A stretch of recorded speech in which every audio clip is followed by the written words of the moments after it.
কেমন আছো সবাই?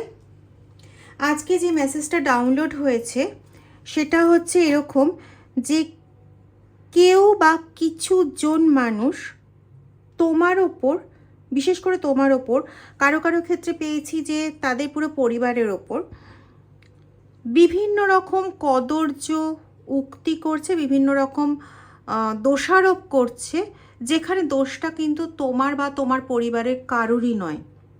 দোষটা ওদের নিজেদের। ওরা অতি লোভে নিজের সর্বনাশ নিজে করেছে।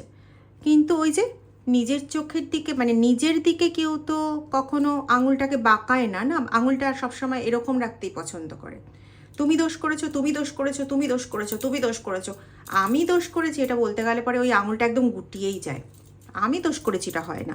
যাই হোক, তো এই হচ্ছে, এই মেসেজটা ডাউনলোড হয়েছে, তো এটার ওপর বেস করে আজকের রিডিং শুরু করার আগে দুটো কথা বলে নেব। একটা হচ্ছে রিডিংটা টাইমলেস, রিডিংটা কমন, কালেকটিভ, জেনারেল রিডিং, সমস্ত ধরনের মানুষের জন্য রিডিং, সমস্ত জোডিয়াক সাইনের মানুষের জন্য। যতটা ম্যাচ করবে ততটা নেবে, বাকিটা অন্যদের জন্য ছেড়ে দেবে, বা তোমার ফিউচার গাইডেন্স ফ্রম ডিভাইন হিসেবেও নিতে পারো।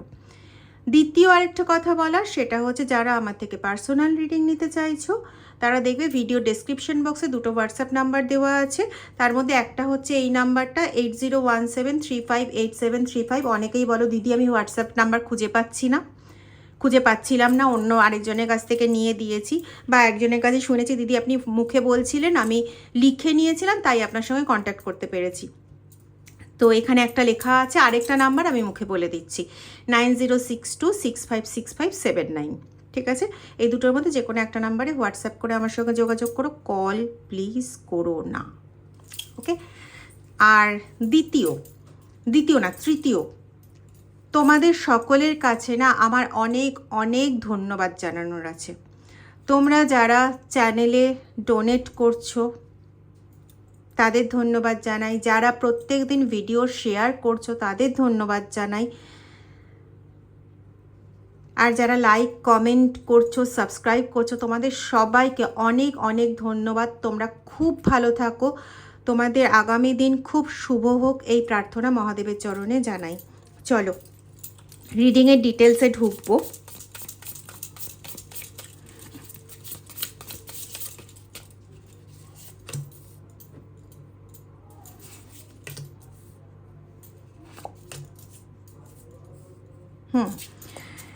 এরা কখনো না নিজের দোষ কখনো দেখতেই জানে না, সব সময় এদের কাছে সেটা হচ্ছে আনসিন প্যাসেজ। নিজের দোষ আবার দেখে নাকি কেউ? ঠিক আছে, এদের কাছে হচ্ছে সেটা সবসময় একটা আনসিন প্যাসেজের মতনই থেকে যায়। আর সবসময় ওদের হচ্ছে কোনো কিছু মানে খারাপ হলো, পান থেকে চুন খসলো, সবটা গিয়ে দাঁড়ায় হচ্ছে তোমার ঘাড়ে বা তোমার পরিবারের ঘাড়ে। মানে ওদের আঙুলটা হচ্ছে সবসময় এরকম, তুমি ভুল করেছো, তুমি ভুল করেছো, তুমি ভুল করেছো, কখনো নিজের দিকে যায় না। নিজের দিকে যেতে গেলে একটা আঙুল মুড়েই যায়। মানে নিজে সব সময় ঠিক, সর্বদা ঠিক, কখনো কোনো প্রকার ভুল ওদের দ্বারা হতেই পারে না। মানে এদের কি বলো তো, একটার পর একটা শুধু চাহিদা। মানে আজকে এই চাহিদা পূরণ হলো তো কালকে আরেকটা কিছু চাই, কালকে আরেকটা কিছু পূরণ হলো তো তারপরের দিন আরেকটা কিছু চাই। ঠিক আছে, মানে পরপর শুধু চাই চাই চাই চাই চাই, মানে এই চাইয়ের আর কোনো শেষ নেই। ঠিক আছে, এবং এই চাইয়ের মাঝখানে যদি কখনো কোনো রকম বাধা পড়ে যায় তো দোষটা হচ্ছে তোমার। ঠিক আছে, এই প্রসঙ্গে একটা গল্প খুব মনে আসছে, আশা করি তোমরাও দেখেছো, আমি কোনো রিলসেই দেখেছি সম্ভবত। গল্পটা এরকম যে কোনো একজন প্রশাসক কেউ, মানে মিলিটারি বা কোনো পুলিশের এরকম ড্রেস পরা, আর্মির ড্রেস পরা কেউ একজন একটা মৃত বাছুরকে একটা কুয়োর মধ্যে ফেলে দেয়। ঠিক আছে, তো আকাশে সেই সময় একটা শকুন উড়ছিল, সে সেটা লক্ষ্য করে। তো ওই যে গন্ধে গন্ধে শকুনটা কি হয় না, ওই কুয়োর ভেতরে ঢুকে যায়। ঢুকে তো গেল, নিচে নামাটা তো খুব সোজা। তো ঢুকে গিয়ে মন প্রাণ পেট ভরে ওই যে মৃত জন্তুটাকে ওটাকে খেয়ে ফেললো, পুরো খেয়ে ফেললো। এবার পুরো খাওয়ার ফলে তার পেটটা এতটাই ভারী হয়ে গেল, মানে এই গল্পটার সঙ্গে আজকের যে মেসেজটা ডাউনলোড হয়েছে সেটার অনেক মিল আছে, ওই জন্যই বলছি এটা। তো এত খেয়ে ফেললো যে তার পেট তো প্রচণ্ড ভারী হয়ে গেল। এবার তাকে তো বেরোতে হবে কুয়োর থেকে, কারণ তাকে আকাশে উঠতে হবে। তো আকাশে ওড়ার জন্য কুয়োর থেকে বেরোবে, তো পাখা মেলেছে। মেলার সময় বুঝতে পারছে তার পাখাটা মেলতে গিয়ে যতটা জায়গা লাগবে কুয়োর ভেতরে তো অতটা জায়গা নেই। তো কুয়োর যে দেওয়াল, সেখানে তার ডানাটা যতবারই ডানা ঝাপটাচ্ছে সেখানে তার ডানার পালকগুলো ধাক্কা খাচ্ছে, এরকম করে পালকগুলো ঝরে যাচ্ছে, তারপরে ডানা আহত হচ্ছে। আহত হতে হতে একটা সময় কি হলো, সে নিচে বসে পড়তে বাধ্য হলো। তখন তাকিয়ে তাকিয়ে আকাশটাকে দেখছে, কিন্তু কোনোভাবে উঠতে পারছে না। এখানে এই যে শকুনটা যে আটকে গেল কুয়োর মধ্যে, ওকে কি কেউ আটকে দিল? না তো, ওর লোভ ওকে টেনেছে। আচ্ছা এসেছিস, ভালো করেছিস, কিছুটা খেয়ে উড়ে যা। না, সে পুরোটা খেয়েছে।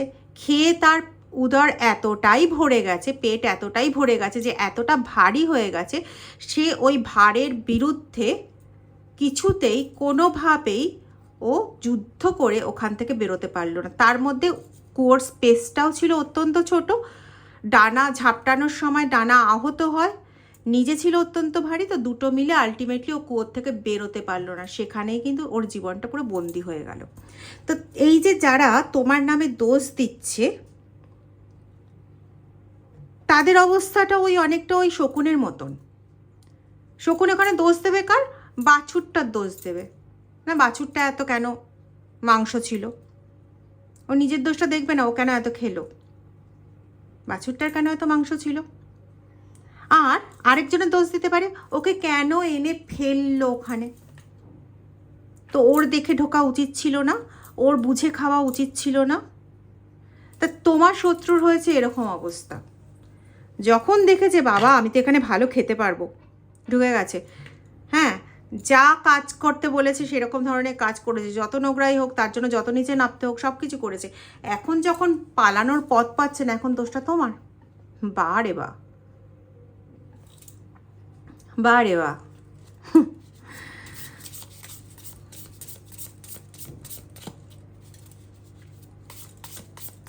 চলো দেখি আর কি ডিটেলস পাওয়া যায়।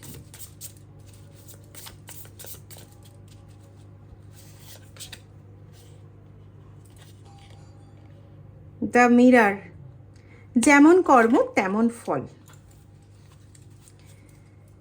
এতদিন ধরে এত অন্যায় কাজ করেছে, তোমাকে বারবার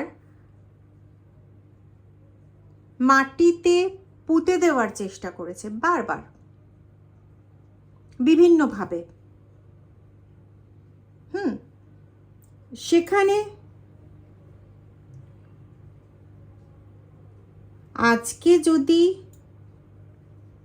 যা করেছে সেই কর্মফল নিজে ফেরত পায়, দোষটা কার?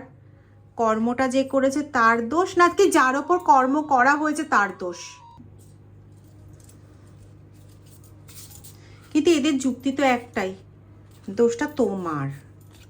কারণ আরে তোমার ক্ষতি করার জন্য কাজগুলো করেছে, তো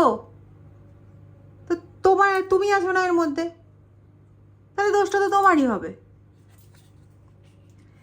একটা সময় ছিল যখন তোমার পাশে দাঁড়ানোর জন্য কেউ ছিল না,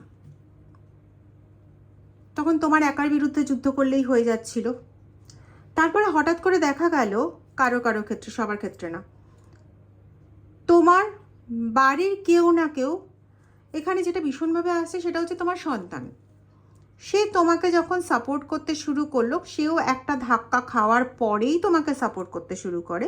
তো সে যখন তোমায় সাপোর্ট করতে শুরু করলো, তখন তোমার পাশে অন্তত দাঁড়ানোর মতন কেউ তো হয়ে গেল, অ্যাটলিস্ট মানসিকভাবে দাঁড়ানোর মতন কেউ হয়ে গেল। তখন ওর শত্রু তাহলে কজন হয়ে দাঁড়ালো? শুধু তুমি কিন্তু একা নও, তোমার পাশে যে তোমাকে সাপোর্ট করছে সে। এখানে পাচ্ছি কেউ আছো যার প্রথম থেকেই দূরে থেকে হলেও কেউ মানসিকভাবে সাপোর্ট করছে, তো সেও কিন্তু এর চোখে ভিকটিম। ঠিক আছে, এরকম পাচ্ছি যে এরা মানে মিডিয়াম হিসেবে কাজ করেছে, এরকমও অনেকে আছে যারা মিডিয়াম হিসেবে কাজ করেছে। এবার মিডিয়াম হিসেবে কাজ করতে গিয়ে তাদেরকে যা যা বলেছে করে গেছে কোনো না কোনো একটা লোভ লালসায়, কারোর ক্ষেত্রে টাকার লোভ, তো কারোর ক্ষেত্রে সম্পত্তির লোভ, বা কারোর ক্ষেত্রে অন্য কিছু। ঠিক আছে, অন্য কিছুটা আমি আর ভাঙলাম না। তো এই লোভে যা বলেছে একবারে চোখ বন্ধ করে করে গেছে। এরকম করে করতে করতে একটা সময় এসছে যখন দেখা যাচ্ছে যে সমস্ত কুকর্মের পেছনে নাম কার বললে তার নাম উঠছে। যে করিয়েছে তার নাম তো আসবে না, কারণ সে তো সব সময় পেছনে ছিল, সে সবসময় পেছনে আছে, কোনো রকম প্রমাণ কোনো কিছু তার এগেনস্টে নেই, তো সে তো যে কোনো সময় না বলেই দিতে পারে। আর এই মিডিয়াম যদি তাকে দেখায় কোনো লাভ হবে না। তাহলে এই মিডিয়াম কি করবে? এবং মিডিয়ামকে বলেও রাখা হয়েছে এরকম, বুঝিয়েও রাখা হয়েছে এরকম, একবারে চোখ অন্ধ করে, যে তোমার যদি কোনো ক্ষতি হয় সেটাও হবে কি না ওর জন্য বা ওদের জন্য। ঠিক আছে, আচ্ছা এখানে একটা জিনিস যেটা আসছে সবাই ব্যবহার করতে পারো, সেটা হচ্ছে সর্ষের তেলের প্রদীপ, তার মধ্যে 2টো লবঙ্গ। ঠিক আছে, আরেকটা করতে পারো, সেটা হচ্ছে 2টো লবঙ্গ, কর্পূর, এগুলো শনিবার আর মঙ্গলবার করে জ্বালাতে পারো। পঞ্চমুখী রুদ্রাক্ষ ব্যবহার করতে পারো, সেক্ষেত্রে দেখে নেবে রুদ্রাক্ষ যেন আসল হয়। আর দ্বিতীয় হচ্ছে সঠিকভাবে শোধন করে নিজেদের নামে ওগুলোকে এনার্জাইজড করিয়ে তারপরে ইউজ করবে। আরেকটা যেটা হয় সেটা হচ্ছে ব্ল্যাক টর্মেলাইন ইউজ করতে পারো, তার সঙ্গে যদি ওপালাইট ইউজ করতে পারো খুব ভালো, কারণ ওপালাইট পজিটিভিটি ভীষণভাবে ইনক্রিজ করে। সেলেনাইটও ইউজ করতে পারো। ঠিক আছে, বা আমি এর আগে যেগুলো দেখিয়েছিলাম, এখন আমার কাছে 2টো এই মুহূর্তে নেই, একটাই আছে, সেটা হচ্ছে এইটা। এটা হচ্ছে শিবশক্তি পিরামিড, এই ওপরের পার্টটা হচ্ছে ক্লিয়ার কোয়ার্টজের দিয়ে করা, আর নিচের এর মধ্যে ব্ল্যাকের সবকটা আছে, ব্ল্যাক অ্যাগেট, টর্মেলাইন এবং সবগুলোই রয়েছে। ঠিক আছে, তো এটাও ইউজ করতে পারো। এবার এটা ইউজ করতে গেলে এটা কোথাও পাবে না, অন্য কোথাও পাবে না, এটা আমার কাছ থেকেই নিতে হবে। তো প্রোডাক্ট রিলেটেড কোনো এনকোয়ারি যদি থাকে তাহলে সেটা এই 2টো হোয়াটসঅ্যাপ নাম্বারের মধ্যেই হোয়াটসঅ্যাপ করে আমায় জিজ্ঞেস করতে হবে। ঠিক আছে, এটা গেল। আচ্ছা, সেজ এসেনশিয়াল অয়েল যে কোনো অনলাইনে পেয়ে যাবে, আমি এখানেও যদি মনে থাকে তো ট্যাগ করে দেবো। সেজ এসেনশিয়াল অয়েল প্রত্যেক দিন সন্ধেবেলা বাড়িতে জ্বালাতে পারো, পিওরিটি বাড়াবে, ঘরে পিওরিটি বাড়াবে, তোমার ভেতরে তোমার অরার পিওরিটি বাড়াবে। ওকে,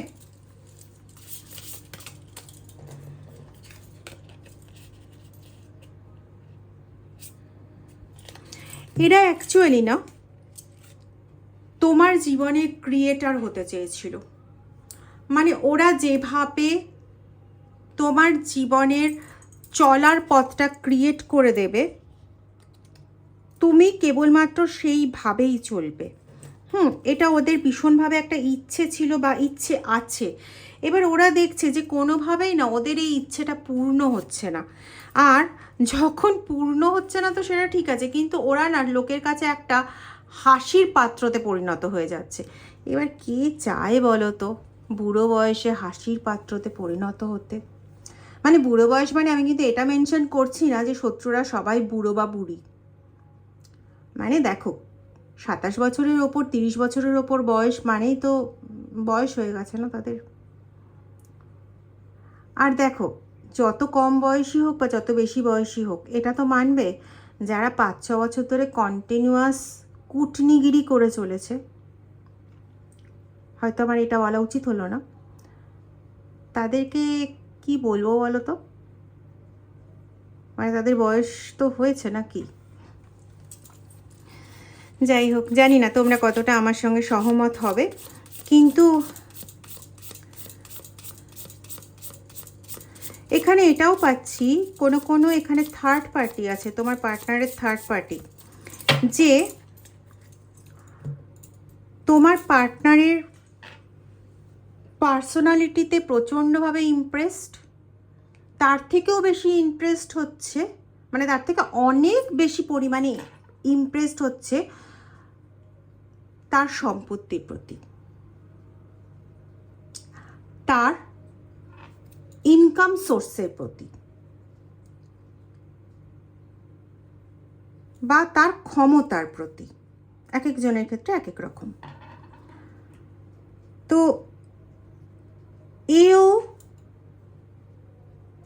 তোমার পার্টনারের জীবনে ঢোকার জন্য তোমাকে সরানোর বিভিন্ন রকম প্ল্যানিং বানায় নিজে। এখানে কিন্তু এ কোনো মিডিয়াম নয়, এ নিজেই বানিয়েছে। এবং এই যে প্ল্যানিংগুলো বানাতে বানাতে এ কত নিচে চলে গেছে বোঝারও চেষ্টা করেনি। এবং প্ল্যানিং বানানোর জন্য একে প্রচুর মিথ্যের আশ্রয় নিতে হয়েছে, একে প্রচুর উল্টোপাল্টা কথাবার্তার আশ্রয় নিতে হয়েছে, যেগুলো নিতে নিতে খেয়াল রাখতে পারেনি যে কখন সে তার মানে উদাসীনতায় বা মানে সে খেয়াল রাখতে না পারার জন্য সে অনেক আগে ধরা পড়ে গেছে তোমার পার্টনারের কাছে। এবার ধরা পড়ে গিয়েও তো বোঝালে হবে না যে সে ধরা পড়ে গেছে, স্বীকার করলে তো হবে না। তাহলে কি করে, কেন তুমি আছো তো, আছো না, তো তোমার ঘরে চাপিয়ে দিলেই তো হয়। ব্যাস এটাই হচ্ছে ওদের ট্যাকটিস। যাই কিছু ভুল হলো তুমি আছো, যাই কিছু ঠিক হলো তার জন্য নিজে আছে। ঠিক আছে, এখানে তোমার ইনলস হাউসেরও এনার্জি পাচ্ছি।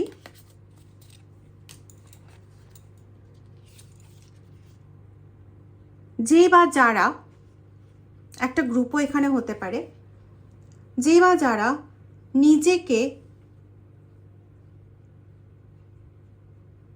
রানীর মতন দেখে, যেখানে সে যা বলবে সমস্ত ক্ষমতা তার হাতে। হ্যাঁ, মানে সে যা বলবে সেই অনুযায়ী সব উঠবে বসবে, সেই অনুযায়ী সবটা কিছু হবে। যখনই সেটা হচ্ছে না তখনই দোষ তোমার ওপর, নাকি তুমি সব কিছু ছিনিয়ে নিয়েছো। নাও, তুমি কোনো কিছুই হয়তো মানে তুমি কিছুই জানো না, কিন্তু দোষটা পড়ে গেল তুমি সব কিছু ছিনিয়ে নিয়েছো। এখানে একটা কার্ড দেখতে, দ্য রিং, দ্য ওম। একদম নিজের গর্ভে নিজের পেটের মধ্যে সমস্ত কিছু রেখে দিয়ে বলেছিলাম যে সম্পত্তির লোভ আছে বা কোনো স্পেসিফিক গয়নার লোভ আছে বা কিছু আছে, যেটা হয়তো কিছুদিন আগে কারোর থেকে তুমি বা কিছু বছর আগে কারোর থেকে তুমি পেয়েছো। বলা হচ্ছে যে তুমি ওটা ছিনিয়ে নিয়েছো, এবার তোমার কাছ থেকে ওটা নিতে হবে। এখানে অনেকগুলো না, দেখেছো কার্ডগুলো কিভাবে আসছে। আই থিঙ্ক এখানে অনেকে আছো যাদের অনেক কিছু জিনিস ম্যাচ করে যাচ্ছে, এবং পুরনো জিনিসগুলো এলে যেরকম হয় না সেরকম হয়ে যাচ্ছে। ব্রিজ, ইয়েস, তোমরা অনেক কিছু বুঝতে পারছো, অনেক কিছু জিনিস মেলাতে পারছো, কেন ঘটেছে কি ঘটেছে, যেগুলো হয়তো তোমাদের কাছে এতদিন মিল ছিল না, সেরকম অনেক কিছু জিনিস তোমরা মেলাতে পারছো। মনে যে কষ্ট যন্ত্রণাগুলো মনে হচ্ছে যেন তোমাদের ওই কথাগুলোই কেউ মানে কোনোভাবে তোমাদের মনে করিয়ে দেওয়া হচ্ছে এর মাধ্যমে। এবং ওরা কিন্তু কমপ্লিটলি একটা দেখো মানে এত সব করতে করতে কমপ্লিটলি ওরা না একটা ডেড এন্ডে চলে এসছে, যার পরে ওদের আর কিছু করার নেই। মানে এখন ওরা চাইলেও আর কিছু করতে পারবে না, মানে আর অনেক কিছু চাপিয়ে দিয়েছে তোমাদের ঘাড়ে, অনেক কিছু করে নিয়েছে। কিন্তু ওই যে শুরুতেই যে গল্পটা বলেছিলাম শকুনের গল্পটা, এখন তাদের অবস্থা না ওই শকুনের মতন হয়ে গেছে। মানে শত চেষ্টা করেও ওদের পক্ষে আর সম্ভব না যে কোনো কিছু ভাবে নিজেকে বাঁচিয়ে নেওয়া, কোনোভাবেই সম্ভব না। দেখব কি কি প্ল্যান করেছিল, বা আমার এখানে খুব মনে হচ্ছে যে শেষ ধাপে ওরা ছাড়ান দেওয়ার পার্টি নয়, আবার কিছু একটা কোপ মারতে চলেছে ভীষণভাবে মনে হচ্ছে।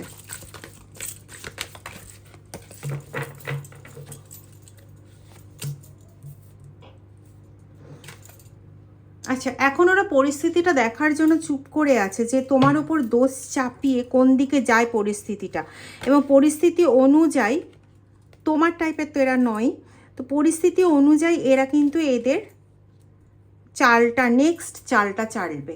হুম হুম দেখো, এটাই বলছিলাম যে এদের কাজটা এখনো সম্পূর্ণ হয়নি, দেখে নিচ্ছে। যদি তোমার ঘরে দোষ দিয়ে এত কিছু করেছে, তো তোমার ঘরে দোষ দিয়ে যদি দেখা যায় যে হ্যাঁ কাজটা কমপ্লিট হয়ে গেল, এই যাত্রার জন্য বেঁচে গেল, তাহলে এই মুহূর্তের জন্য চুপ করে যাবে, আবার পরবর্তী নতুন পদক্ষেপ নিয়ে এগোবে। আর যদি দেখে না এটাতে খুব একটা লাভ হলো না, তাহলে এটার আরেক ডিগ্রি ওপরে যাবে। মানে এই একই রিজনটাকে কন্টিনিউ করে যাবে। ওই যে একটা আছে না, লেবু কচলাতে থাকবে যতক্ষণ না পর্যন্ত সেটা তেতো হয়, এই ক্ষেত্রেও ব্যাপারটা সেরকম, কচলাতেই থাকবে যতক্ষণ না পর্যন্ত পুরো তেতো হয়।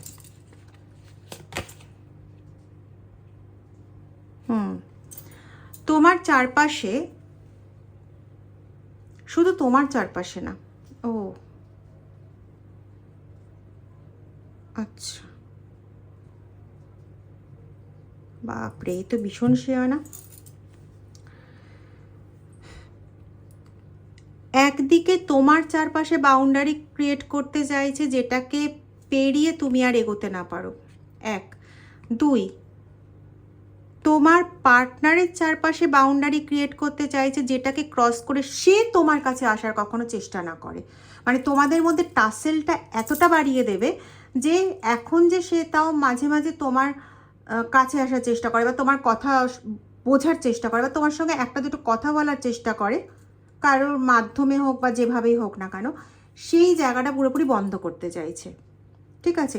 কিন্তু সে কিন্তু তার ওই স্বভাবটা বজায় রাখতে চাইছে, যে সমস্ত দোষটা, মানে যেটা ও তোমার জন্য আরোপ করছে, সেটাই দেখাতে চেষ্টা করছে যে তুমি ওর জন্য আরোপ করে দিয়েছো, এবং সেটাও তুমি কোনো তন্ত্রক্রিয়ার মাধ্যমে করেছো, ঠিক আছে। মানে সে বোঝানোর চেষ্টা করছে যে তুমি কোনো তন্ত্রক্রিয়ার মাধ্যমে এমন কিছু করেছো যে ওর চারপাশে তুমি কোনো বাউন্ডারি ক্রিয়েট করে দিয়েছো, যার জন্য ও প্রচণ্ডভাবে ভুগছে, কোনোভাবে ও কোনো কিছুতে সাকসেস পাচ্ছে না, সারা দিন ভুগতে থাকছে, এবং মানে নিজের মতন করে লাইফটাকে কাটাতেই পারছে না, ইত্যাদি ইত্যাদি।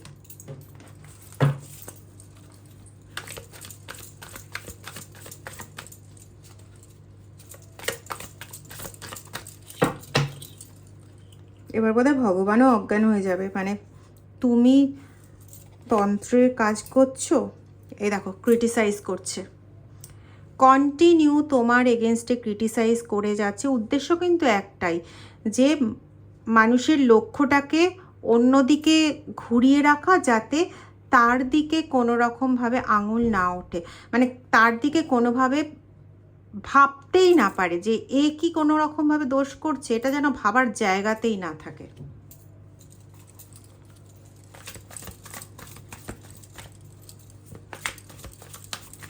যা আঙুল উঠবে সব তোমার দিকে উঠবে, যা খারাপ হবে সব তোমার দিকে উঠবে আঙুল, অন্য কারোর দিকে না।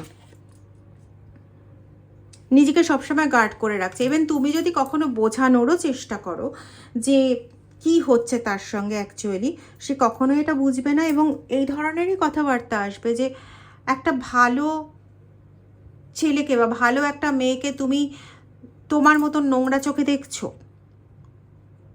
ইত্যাদি ইত্যাদি, এই টাইপের কথাবার্তা।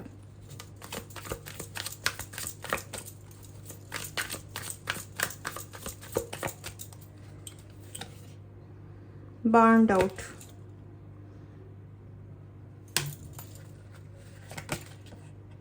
প্লেয়িং গেমস, আর কি বলবো, আর আমার কিছু বলার আছে? বলো। No good ones, hiding feelings, eye candy, bus আর কার্ড নেবো না।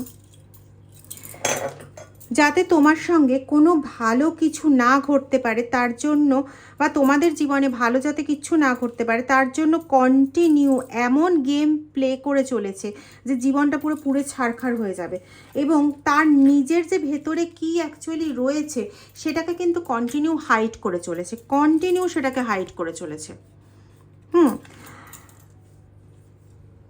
এবং একটা না ভীষণ কম্প্যারিজনের একটা ব্যাপার রয়েছে, যে আমি ভালো তুমি খারাপ, বা আমি আমি এটা সে ওটা। ঠিক আছে, মানে এমন কিছু করা যাতে কন্টিনিউ তার দৃষ্টিটাকে নিজের দিকে ঘুরিয়ে রাখা। এবং এই যে আমি এটা সে ওটা, এটা কিন্তু সে মুখে বলে না, কাজের মাধ্যমে এমনভাবে ওটাকে করে, মানে বাধ্য করে তোমার পার্টনারকে বা তোমার সেই কাছের মানুষটাকে সেটা বিশ্বাস করতে, যেটা ও বিশ্বাস করাতে চাইছে। অনেক সময় তুমি দেখবে তুমি এমন কিছু কাজ করে যাচ্ছ যেটা তোমার এগেনস্টে যাচ্ছে, কিন্তু সেটা তুমি না বুঝেই করে যাচ্ছ, বুঝে করছো না, মানে তুমি তোমার নিজের সেন্সে করছো না। এটা কিন্তু ওই করাচ্ছে তন্ত্রক্রিয়ার দ্বারা। এখানে 1.5 ফুটিয়া বলে একটি ব্যাপার আছে, ইউজ হচ্ছে। যদি মনে হয়, আমি আজকে আর বাড়াবো না, যদি মনে হয় 1.5 ফুটিয়া সার্চ করে দেখে নিও কি জিনিস। তুমি এখন এটাই ফিল করছো। আজকে রিডিংটা আর বাড়াবো না। যদি রিডিংটা ভালো লেগে থাকে তাহলে প্লিজ চ্যানেলটা সাবস্ক্রাইব করো যারা এখনও সাবস্ক্রাইব করোনি, আর ভিডিওটা প্লিজ শেয়ার করো, লাইক কমেন্ট করতে ভুলো না। Thank you so much for being with me. Thank you very much. Thank you. খুব ভালো থাকো।